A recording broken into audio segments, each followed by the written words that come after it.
فیصل سید کا سوال ہے۔ السلام علیکم۔ وعلیکم السلام۔ کا سوال ہے کہ there is a concept of intercession in Islam where certain individuals such as prophets اور righteous people may intercede on behalf of others on the day of judgment. The extent and nature of intercession varies among scholars. What is your opinion?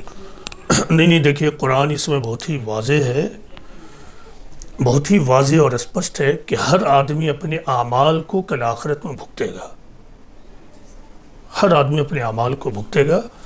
اور میرا اس معاملے میں موقف بہت واضح ہے، وہ یہی ہے کہ کل آخرت میں ہر آدمی اپنے اعمال کو بھگتے گا۔ جہاں تک انٹرسیشن اور شفاعت کا معاملہ ہے، تو اس معاملے میں اللہ تعالیٰ نے جو بات کہی ہے وہ یہ ہے کہ اللہ تعالیٰ کچھ موقع پر یا کچھ لوگوں کے لیے پیغمبر کو یہ پرمیشن دے دے گا کہ اگر تم چاہو تو کچھ بولو، تم چاہو تو کچھ بولو۔ تو اللہ کی اذن اور پرمیشن سے یہ انٹرسیشن اور شفاعت کا معاملہ ہے۔ پروفٹ رائچس پرسن تو چھوڑ ہی دیجئے، پروفٹ کی میں بات کرتا ہوں، اور پروفٹس کے بعد کسی رائچس پرسن کی کوئی بات نہیں کرتا ہوں۔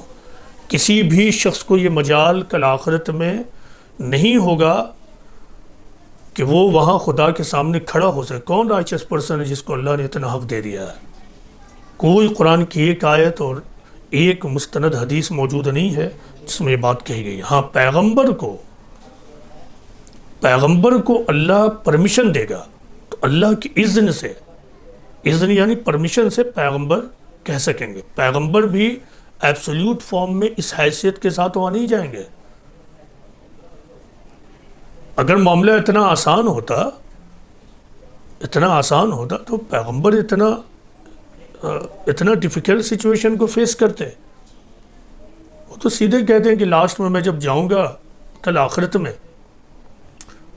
میں جاؤں گا تو یہ جتنے میرے علاقے کے لوگ ہیں، سب مکہ مدینہ اور یہ جو اطراف کے جتنے لوگ، ان کے بارے میں اللہ سے شفاعت کر دوں گا، یا جو لوگ بھی ان سے چین میں بنیں گے سب کو۔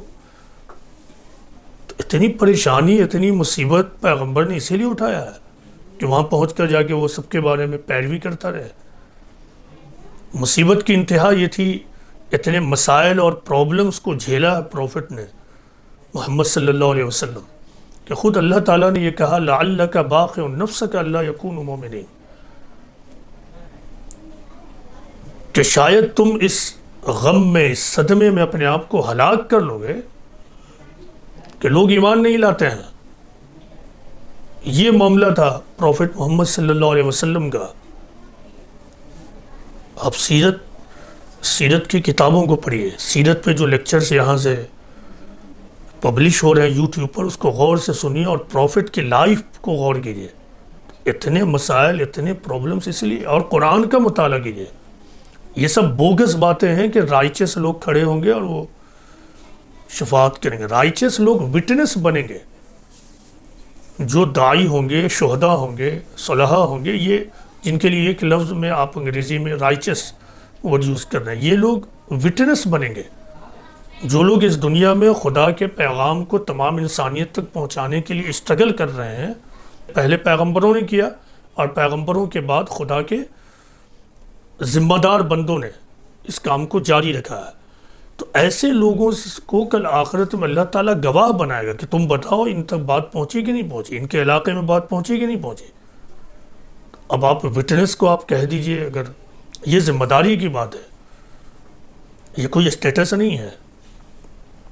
پیغمبر کو اللہ تعالیٰ الاؤ کرے گا کہ وہ بولے۔ اب اس میں دیکھیے بھرم کیا ہے۔ بھرم یہ ہے کہ مسلمان پاپ میں، گناہ میں، ظلم میں، دوسرے کا مال ہڑپنے میں، دوسرے کا خون بہانے میں، دوسرے کو ذلیل کرنے میں لگا ہوا ہے، اور پھر یہ نعرہ لگاتا ہے کہ ہم تو محمد کے ماننے والے ہیں، وہاں شفاعت حاصل ہوگی۔ اب یہاں سے یہ بھرم نکلا۔ آپ امیجن کیجئے کہ پروفٹ کی لائف جس طرح آپ کے سامنے ہے، آپ چھوڑیے آپ نے قرآن کو نہیں پڑھا ہے، حدیثوں کو نہیں پڑھا، لیکن جو کچھ پروفٹ کے بارے میں آپ نے جانا ہے، تو آپ امیجن کر سکتے ہیں کہ کوئی مسلمان کے گھر میں پیدا ہو اور زندگی بھر اپنی خواہشات اور اپنی مرضی کی زندگی مرد اور عورت نے گزاری اور پھر پروفٹ محمد جا کے کہیں گے کہ اللہ اس کو جنت میں ڈال دیجئے. اب بتائیے کتنی ریڈیکیولس بات ہے یہ, کتنی ریڈیکیولس بات ہے. تو اپنے اعمال کی فکر کیجئے, دوسرے مسلمانوں کو نیک اعمال کی طرف بلائیے, مسلمانوں کو کہیے کہ ان کی ذمہ داریاں کیا ہیں, وہ اپنی ذمہ داریاں ادا کریں. یہ انٹرسیشن کے جھوٹے فلسفے میں نہ پڑے.